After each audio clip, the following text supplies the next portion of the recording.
The seeds of terror have been sown. Fire up the combine for the next grim harvest.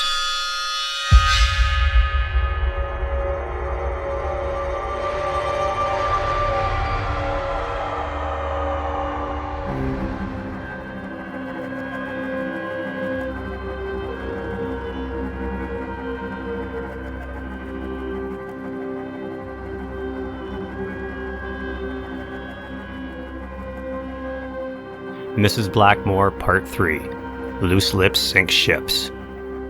Written by T.W. Grimm and produced by Steve Blizin. Starring Rhiannon McAfee, Joe Stofko, Owen McCuen, Molly Lankford, Austin Beach, Nate DeFort, Michelle Kane, Jeff Clement, and Rafael Marmol.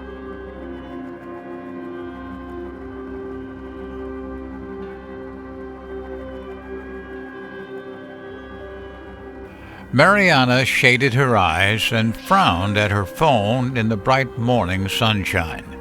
She had just gotten a text message from Scotty, which said, "Come meet us at the Dragon Tree before school. Ian wants to tell us something." She messaged back, "Be right there," and she headed for the park with leaden feet. Her stomach was fluttering and flip-flopping with anxiety. Trooping into the principal's office to confront him about Mrs. Blackmoore had seemed like a great idea last night, but her resolve appeared to have shriveled up and died overnight.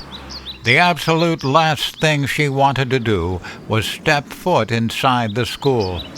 But scuttling back to the house and hiding under the bed wouldn't make the situation go away. Mrs. Blackmoore would steal another classmate today and tomorrow and every day until she was forced to flee to another town and another identity. She would continue with her grisly harvest until someone finally gathered the courage to stand against her. Unfortunately, that someone was going to have to be Mariana and her two dorky friends. The Dragon Tree was an enormous weeping willow in the south end of the park. As the three of them got older, the Dragon Tree looked less and less like a dragon every year, but the name had stuck. It was a convenient meeting spot that afforded a modicum of privacy beneath the hanging folds of its branches, the perfect headquarters for three kids who all lived just a few blocks away from the park. Mariana entered the park through the north gate and headed for the tree at a brisk pace. She dreaded hearing whatever it was that Ian wanted to tell them. There was very little chance it would be good news. She saw Scotty peek out from between the sagging branches, a pale, skinny oval of a face topped with unruly red hair. She waved at him, and Scotty stared at her blankly in return, not smiling or waving back. He abruptly pulled back and disappeared behind the foliage, leaving Mariana with her arm in the air and a greeting on the tip of her tongue. Mariana slowed to a stop, a frown creasing her brow, as an inexplicable chill made gooseflesh stand out on her arms in the warm sunshine. That wasn't very Scotty-like behavior at all. Something must be very wrong. She dodged around a group of smaller kids and approached the Dragon Tree with screaming nerves. She braced herself for bad news and stepped through the branches, blinking owlishly as her eyes adjusted to the relative gloom on the other side. Scotty was standing nearby, leaning against the trunk of the tree and staring at her with that blank expression on his face. Mariana looked around and asked, "Where's Ian? I thought he was supposed to be here." Scotty looked at her and said nothing. Mariana waited for a response, then yelled, "Earth to Scott! Hello? What's wrong? Why are you..." Mariana trailed off as Scotty's head suddenly detached from his body, drifting off his shoulders and floating to a soft landing on the ground near her feet. His body melted away into scattered shadows, there and gone in a heartbeat. Mariana gaped at the empty spot where he'd just been standing. She reached down with trembling hands to pick up his head, which was actually a white balloon with a bunch of lines scrawled in red marker for hair. His face consisted of 2 dots for eyes and a single slash for a mouth, both hastily drawn with a black marker. She instantly recognized the scent of the marker ink. It smelled exactly like the markers they used in school. And was the balloon a leftover from Molly Rogers' birthday 3 weeks ago? Was it... A large hand clamped down on her shoulder, and Mariana's thoughts shattered into a million incoherent fragments. The hand twirled her around, and Mariana found herself looking up at Mrs. Blackmoore. She sneered, "I'm sorry to ruin your fun, but the reality is that dragons were just sickly little worms. Hardly bigger than a crocodile. Do you think that old blowhard St. George would have managed to kill a lizard the size of a willow tree? Oh, please. The man was long past his prime and utterly riddled with syphilis. What was Miss Wright teaching you empty-headed little cretins anyway? Certainly not the facts, that's for sure." Mariana couldn't move, not one single muscle in her entire body.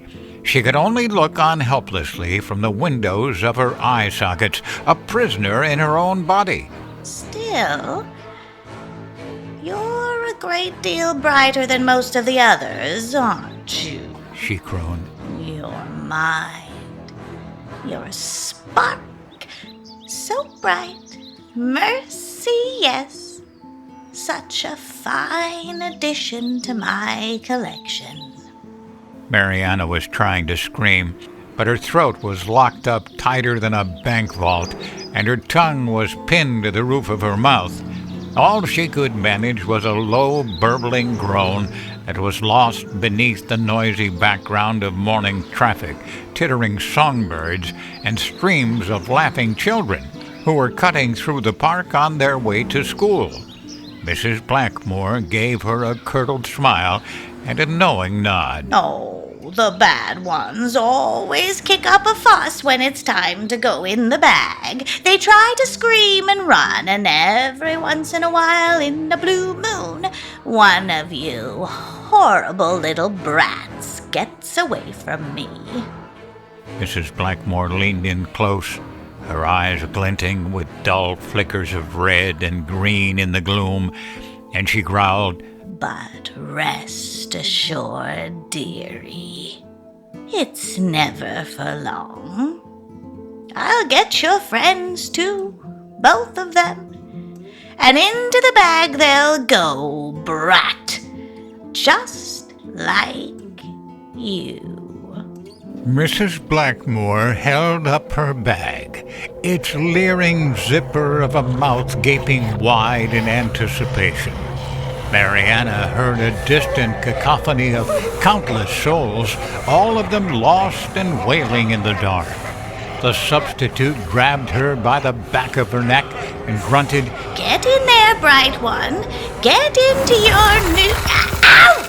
Oh, you nasty little beast!" Mrs. Blackmoore jerked her hand away and did a mad little dance of pain, shaking her hand in the air and then clutching it close to her chest. She squealed, "Ow!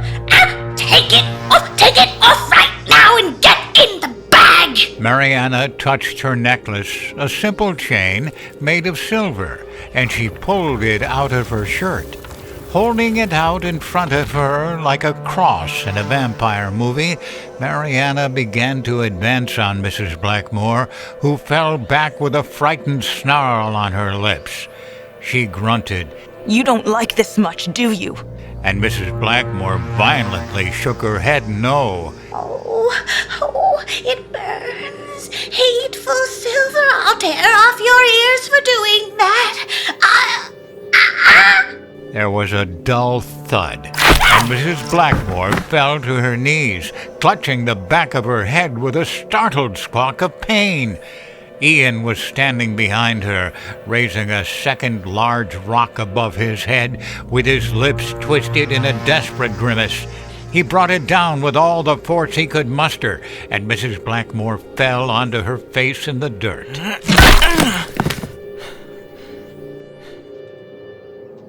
Mariana squealed. Oh my God! Did you just kill her? I wouldn't bet on it. Ian gasped. Come on, let's go.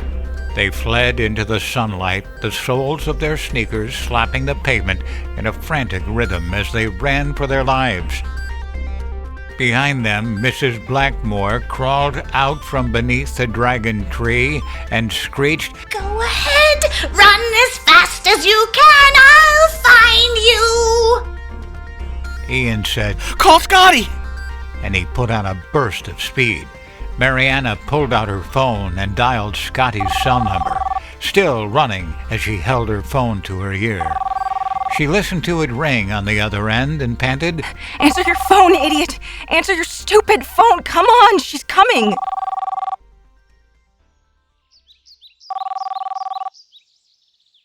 Unlike either of his friends, Scotty had slept like a baby the night before, and he hadn't thought about Mrs. Blackmoore even once that entire evening. Mariana had called to tell him they were going to meet up in the morning to talk about the substitute, but he honestly had no idea why. She was a weird, spooky lady or whatever, sure, like really weird, but what were they supposed to do?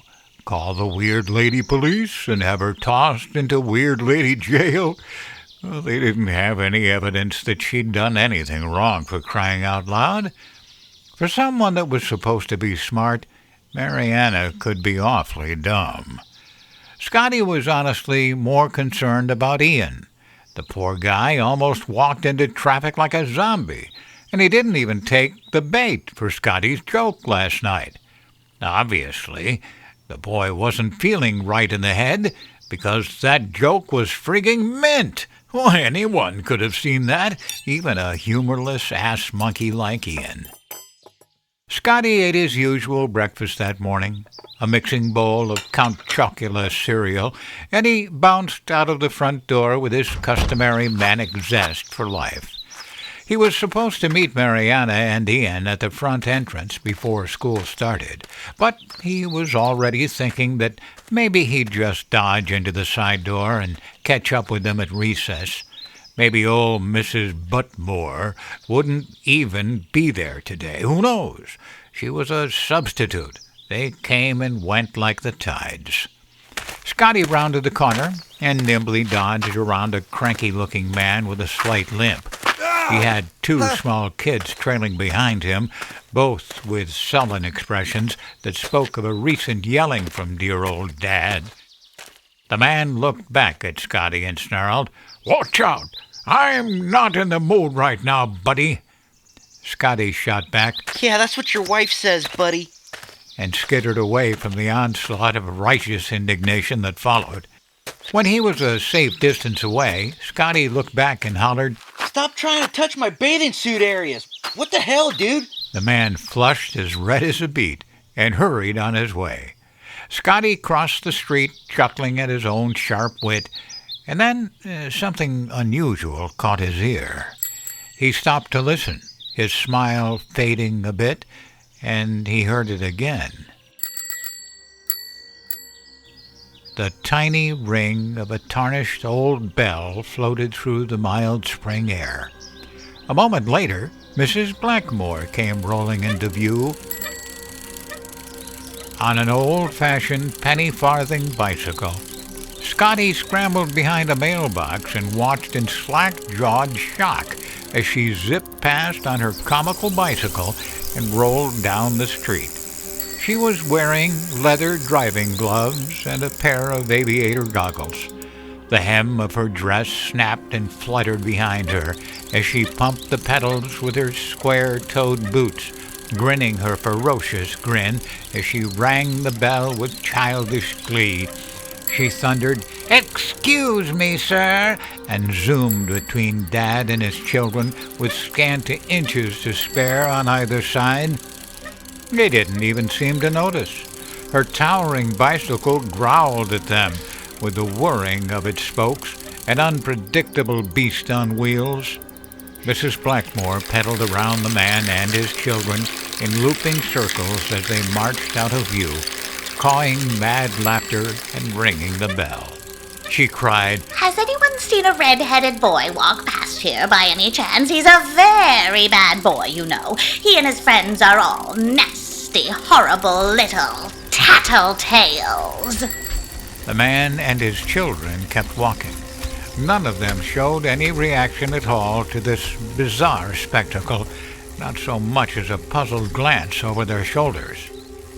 A sudden metallic taste of fear stung the underside of Scotty's tongue. This was more than just weird. It was simply not possible. There was no way this was actually happening. Mrs. Blackmoore quickly tired of harassing the man and his children and pedaled away down the street, ringing her bell and hectoring passers-by along the way. No one reacted to this insanity in the slightest. She was invisible to them. Where's her bag? Scott muttered, and he realized that Mrs. Blackmoore was currently sitting on the damn thing. Her handbag had transformed into an old-timey bicycle, a spidery and gothic-looking contraption that had come straight from the days of cholera and heavy waxed mustaches. As he watched her turn the corner, Scott numbly wondered if her magic satchel could also take on the shape of a broomstick. He scampered into the street and flapped his arms like a maniac at oncoming traffic. He needed to vacate the area, and he needed to do it right now, before Mrs. Blackmoore circled back around the block. Sooner or later, she would find him, and no one would see it happen. No one would hear him scream. A black SUV hybrid screeched to a halt. An irate-looking woman with mirrored sunglasses rolled down her window to yell, "What the fuck, kid? Get out of the road!" Scott ran up to the passenger side door and frantically tugged on the handle. Let me in! He pleaded. There's... His mind raced to find a substitute for evil witch on a huge bicycle, something that didn't sound quite so batshit crazy. He took a deep breath and hissed, There's some guy running around naked under his coat. The lock clicked open and Ian scrambled inside. He slammed the door and shouted, He's coming after us! Go! Scott pretended to point out the fictional sex deviant as he advanced on them, but the driver of the SUV didn't even turn her head. Instead, she let out an ear-piercing shriek and stomped on the gas. What happened? Did he get you? Scotty gasped. He didn't get me. I ran away. I need to talk to the police. I'll take you there. The woman exclaimed. Her voice was strained by a potent mixture of fear and outrage. I can't believe he came after us like that. Did you see that? He had his thing out. I know. It's crazy. Scotty was only half listening to the driver's excited babbling. Well, he was too busy keeping an eye peeled for Mrs. Blackmoore. He tried to get us. That's what they do. The driver exploded, and she pounded the horn with the heel of her palm, making Scotty almost jump out of his skin. He's not gonna get away with it. What's your name, kid? It's Ian. Scotty said. Despite the situation, he had to suppress a grin. My friends call me Spanky, though. The woman patted his hand absently, her attention temporarily diverted by a Jetta that was ambling along at 10 under the limit. She grunted, Pleased to meet you, Spanky. My name's Candace. Get out of the way, dumbass! Some people have places to go. Scotty's explosive new acquaintance forced her way into the right lane and aggressively overtook the offending Jetta, riding on the bumper of the car ahead of her until she could cut in front of her nemesis with hardly more than a few feet to spare. The Jetta blasted its horn in indignation. Candace responded by sticking her arm out the window and flipping the bird. She roared, "Eat a bag of dog shit, fuckface!" To Scotty, she muttered, Oh, I can't wait to file a report against that sick bastard, Spanky. Oh, not the Jetta. The other guy with this thing hanging out. I'm not leaving until the cops take our information. Yeah, Scotty nodded. they'll get him. The cops will... Oh, hey! Turn left at the stop sign. It's faster that way. Scotty was staring out his window in open-mouthed horror. They were pulling up to a T intersection, and down the street to their right, Mrs. Blackmoore was performing a perfect handstand from the handles of her bicycle as she rolled along the center line. Her skirt was standing up straight in the air, defying gravity in a darkly comical show of modesty. Unreality washed over him, threatening to drown him in a sludgy wave of nervous exhaustion. Candace turned left without question. She was too busy recounting the details of their imaginary brush with the predator, presumably to get things straight in her mind before they spoke with the police. Scotty just kept nodding his head and saying, "Yeah, I know," or I think so, whichever seemed more appropriate when a pause in her diatribe demanded a response. All he wanted was for this lady to shut up for a second and give him a chance to gather himself before he started screaming. If he started screaming, he didn't think he'd be able to stop. They hit a red light a few minutes down the road, and Scotty's entire being went wire-taut with tension. Candace patted his hand again and assured him, You're safe, kid. No one's been following us. I've been watching. A shabby-looking man in a grimy old sun hat shoveled into the intersection and began to wander down the line of waiting vehicles, carrying a plastic bucket in one hand and clutching a gas station squeegee in the other.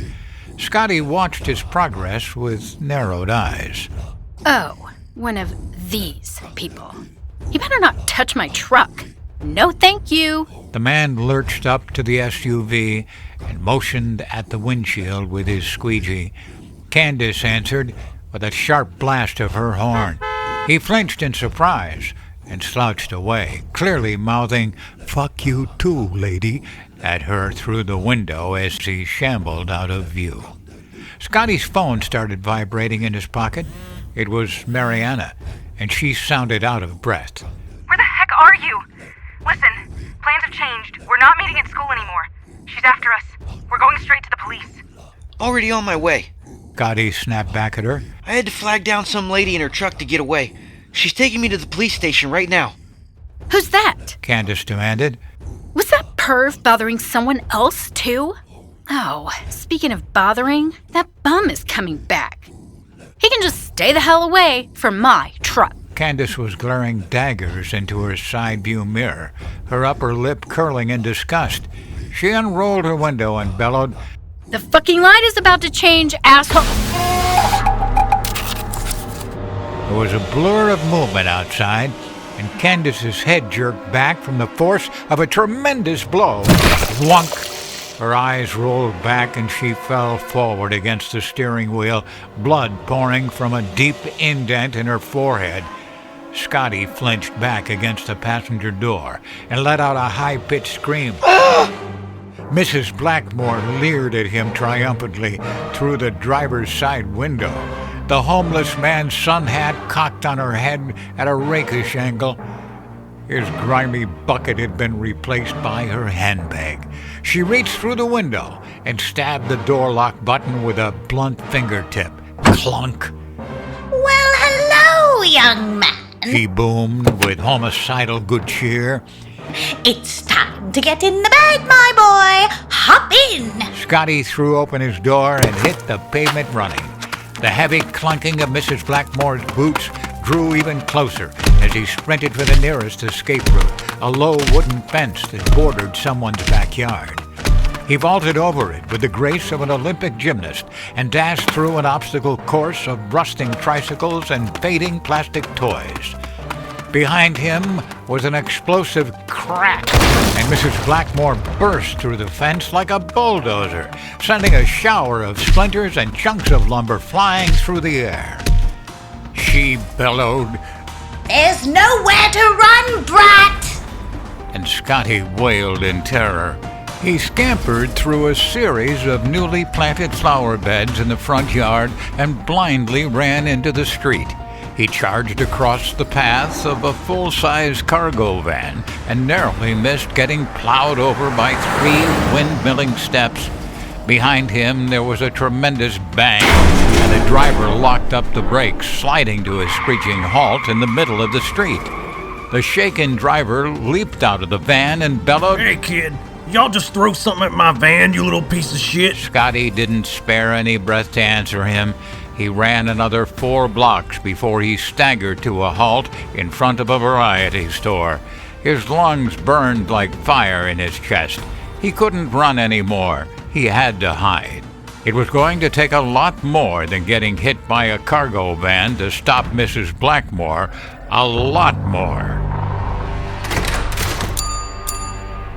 The elderly man behind the counter took in his terrified expression and grunted, "My God, boy! What happened to you?" Don't tell her I'm here. Scotty panted. She'll kill us both. He scrambled past the counter and headed for the back of the store. The man behind the counter started after him and barked, "Where do you think you are going?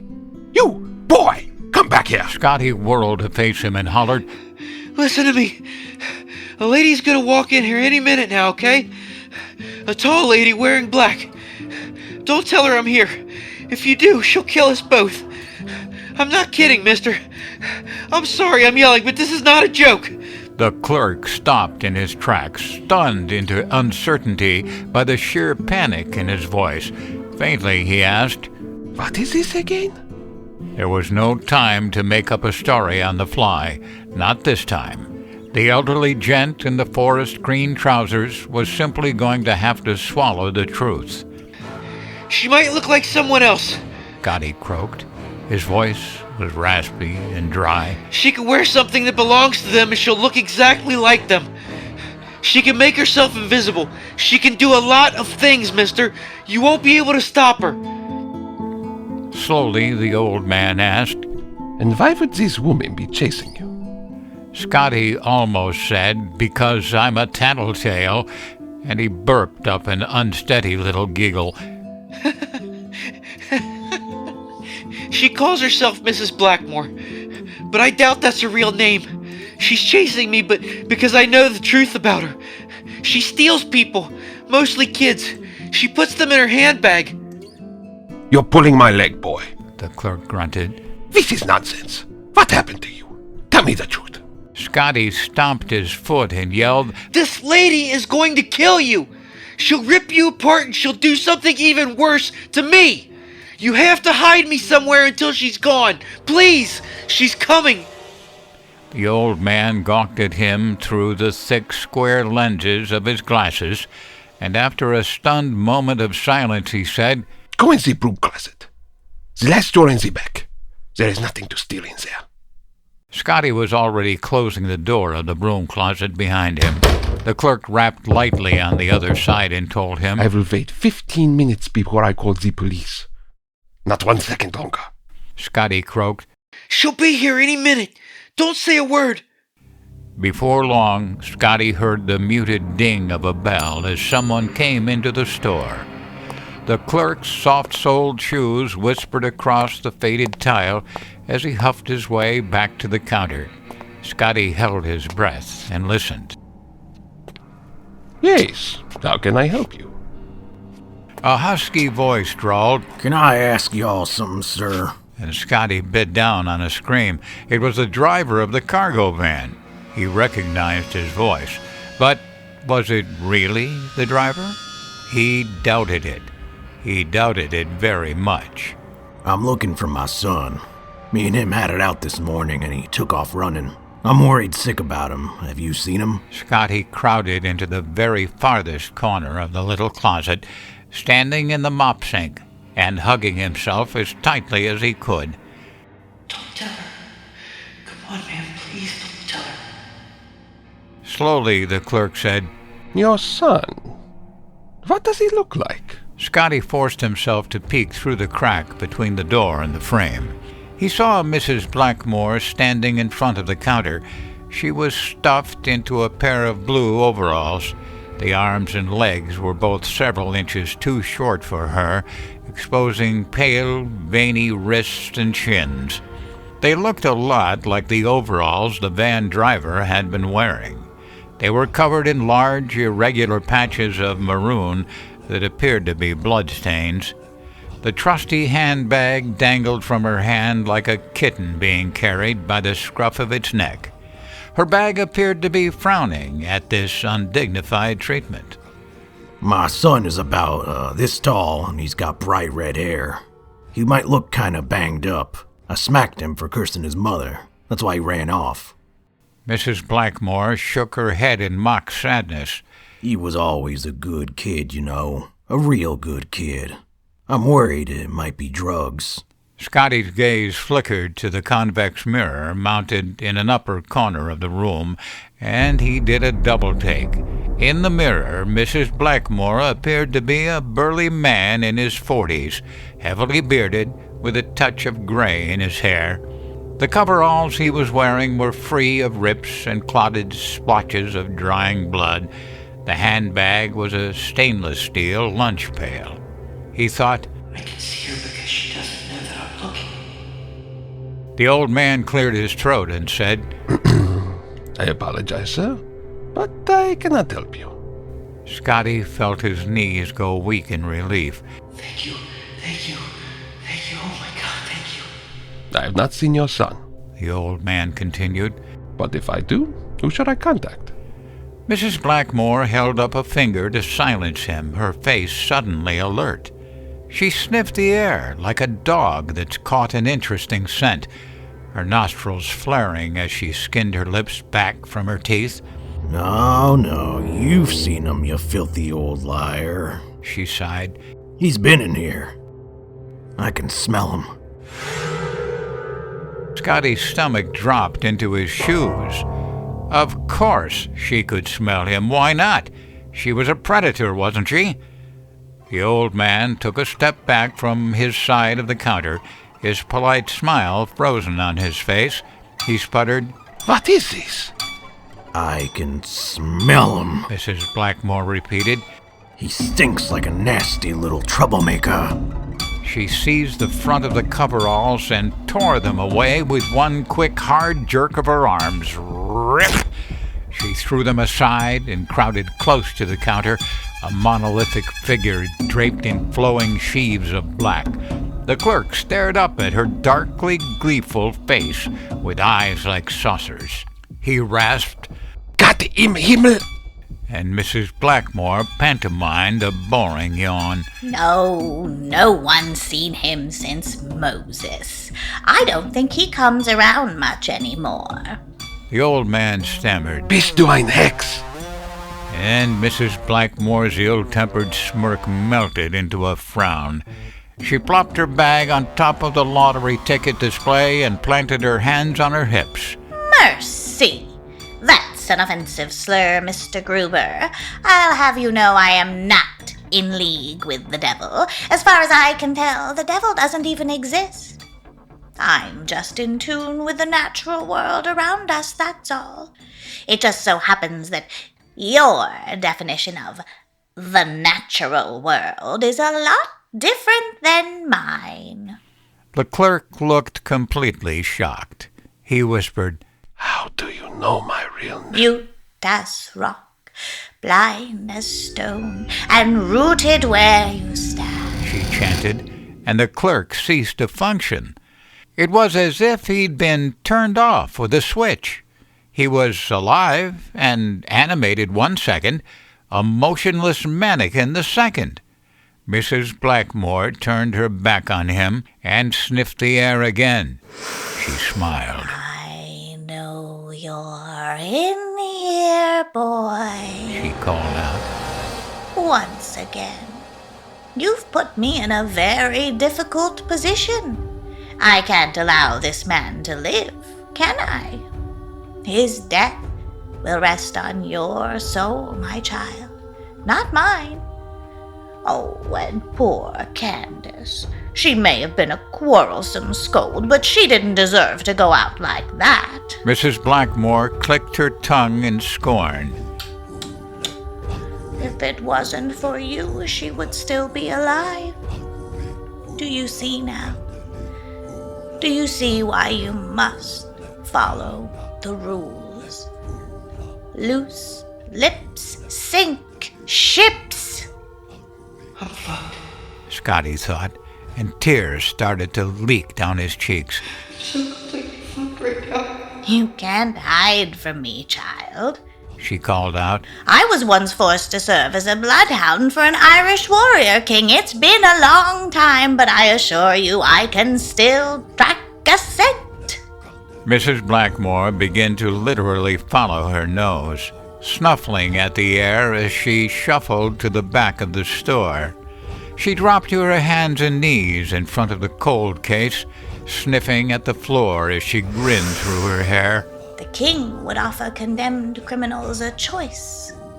They could place their heads on the chopping block, or they could try to evade the hunt and possibly win their freedom. He would release them at the edge of the forest, and I'd be set on their trail. I was better than any hound the king had ever owned, or so he was prone to saying when he was in his cups.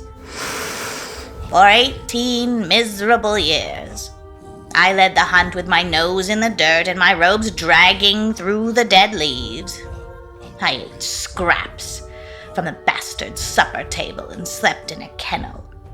No, I suffered these indignities and bided my time, because I knew that no king is infallible forever. Their time will always come in the end. Mrs. Blackmoore rose to her feet and sauntered towards the broom closet, her boot heels clunking on the floor in a deliberate rhythm. Mr. Gruber stood frozen in the background, gazing at nothing, with his features hanging in a slack non-expression. Scotty crammed himself back into the corner of the broom closet, standing in the mop sink with the cold water tap digging into his back. He could hear his teeth chattering behind his lips. When the king was deposed by his rival, I decided to stage a hunt of my own. He thought he'd throw me off his scent by crossing the river, but the poor old bugger slipped on the embankment and broke his leg. Oh, he soiled himself and screamed for his mother when he saw me coming for him, and I don't blame him one bit. There was 18 years of humiliation to answer for. A heavy debt that he paid in full. The light beneath the door disappeared, blocked out by a towering shape on the other side. Mrs. Blackmoore patted her fingertips against the door in a rapid rhythm, mimicking a drum roll. It ended with a wood-cracking blow from her fist. Patter, patter, patter, wham! Scotty flinched and stifled a whimper. The king suffered 1,000 deaths on that day. Oh, mercy, yes. The poor dear suffered quite terribly. The closet door slammed open, and Scotty squealed in terror. At that precise moment, there was the muted jingle of a bell as someone walked through the front entrance. Not just someone. It was a uniformed police officer. The cop tossed out an absent-minded "Good morning, Heinrich," and strolled past the counter without a second glance at Mr. Gruber, who was still frozen in place like a grotesque mannequin. He swaggered up to the coffee counter and started fixing himself a large coffee. Mrs. Blackmoore stared at him in disbelief. "Crazy out there today, old fella," he said, stirring milk into his brew. "The wackadoodles are out in full force. All kinds of shit going on out there." Officer! Scotty screeched. Watch out, she's gonna kill you! The cop whirled in the direction of his voice and drew his gun at the same time, dropping his coffee, hauling his sidearm from its holster in one smooth motion. He found himself pointing his gun at a square-jawed woman of indeterminate age, tall and broad in her flowing black garments. He'd been on the job for close to 15 years, and in that time he'd developed a sixth sense for bad guys and wackadoodles. He immediately knew that this woman was in one or both categories. Why didn't I lock the damn door? Mrs. Blackmoore snapped, and she started advancing on him. The cop pointed his firearm at her and said, Lady, I don't know what your story is, but I think you better stay right where you are. He cast a quick glance over at Mr. Gruber and said, Heinrich, what the hell is going on here? The cop trailed off when he noticed Mr. Gruber's bizarre state of non-animation. Mrs. Blackmoore was still clomping along, steadily closing the distance between them with big, scissoring strides. The officer curled his finger around the trigger and bellowed, Stop, or I'll shoot! Get down on the ground! Do as you please, sir. And the cop squeezed off 4 rapid shots in response. At the same instant, Mrs. Blackmoore dissolved into a cloud of black mist.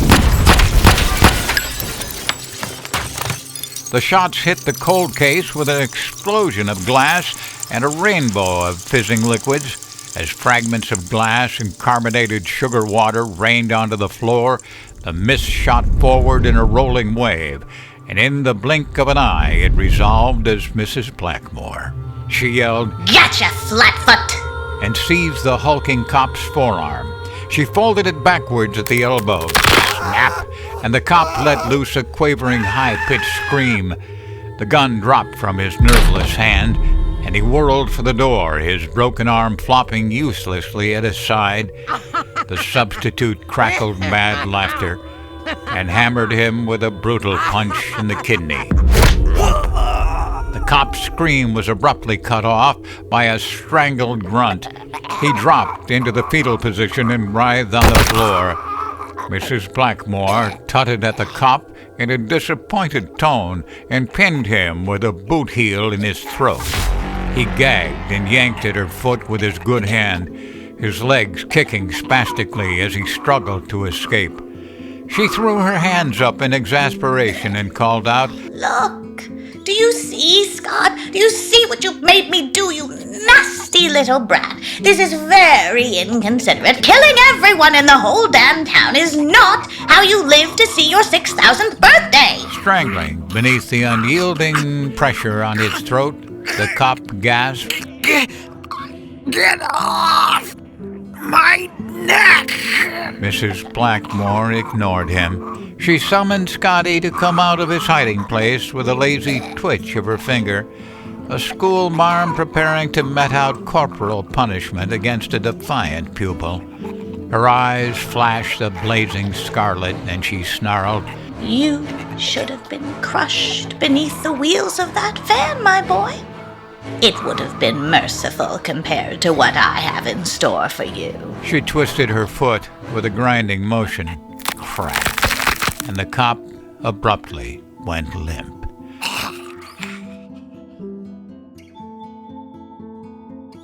Scotty burst into tears, and Mrs. Blackmoore started to laugh. Oh, they do cry, don't they?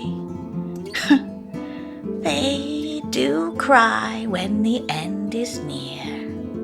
She stepped off the policeman's neck, still grinning, and she slowly clomped her way back to the broom closet. Scotty stuffed himself into the corner again and covered his face with his hands. The end was near, and there was nothing he could do to save himself.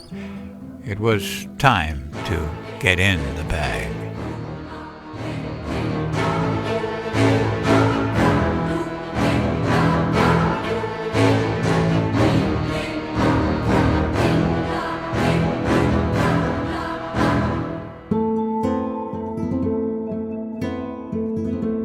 Follow us, if you dare, at grimharvestpodcast.com. All stories heard on this podcast are produced under license.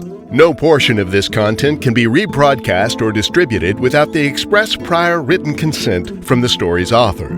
To obtain license and permissions necessary to rebroadcast or distribute a specific story, please contact us at admin@grimharvestpodcast.com. This is a Black Crow audio production.